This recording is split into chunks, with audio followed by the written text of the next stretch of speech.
დანახული საქმით. უნდა გწამდეს ღმერთი, ესაა წყალობა ღვთისა. და ეხლა ყველაზე საჭირო რაც არის, უნდა განთავისუფლდეს ქართველი კაცი ევროამერიკული იმპერიის პოლიტიკური აზროვნებიდან. ამით ატყუებული ხო ყველას. და რუსეთის ათეისტური პროპაგანდიდანაც უნდა განთავისუფლდეს. ჯერ იქიდან გამოსულები დიდი არ აქვს. არც ერი და არც ეკლესია. ვარი უნდა ვთქვათ კორუფციაზე. სახელმწიფოში და სახელმწიფოს კიდე ჩართული რო ყავს იქ ეკლესია. 30 წელიწადია რომ მიათვეს სამწუხაროში. უნდა მოიძებნოს ხალხი, ვინც წარუძღვება წინ ერს. ამას ვერ მოახერხებს ვერც ყოფილი ათმუშაკები, ვერც მეცნიერები, ვერც მწერლები, ვერც თაღლითები, ვერც მდიდრები, ვერც ვაჭრები, ვერც ბანკირები. ვერც უსინდისო და უნამუსო სასულიერო პირები. ვერ მოახერხებენ ამას.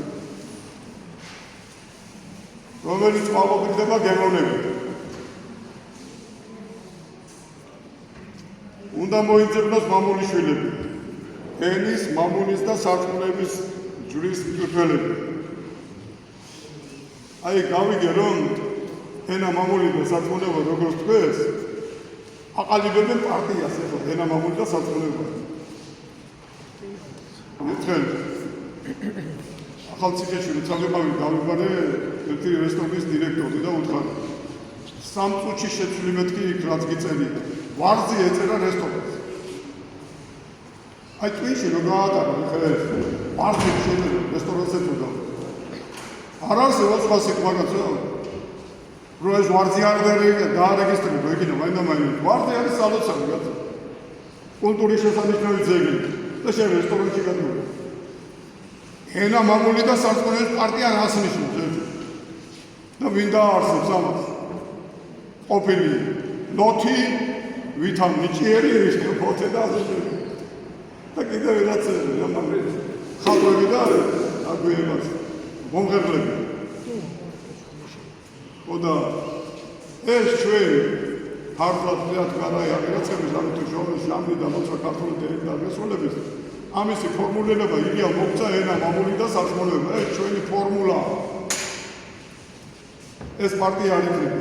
არ უნდა იყოს. აი ხედავ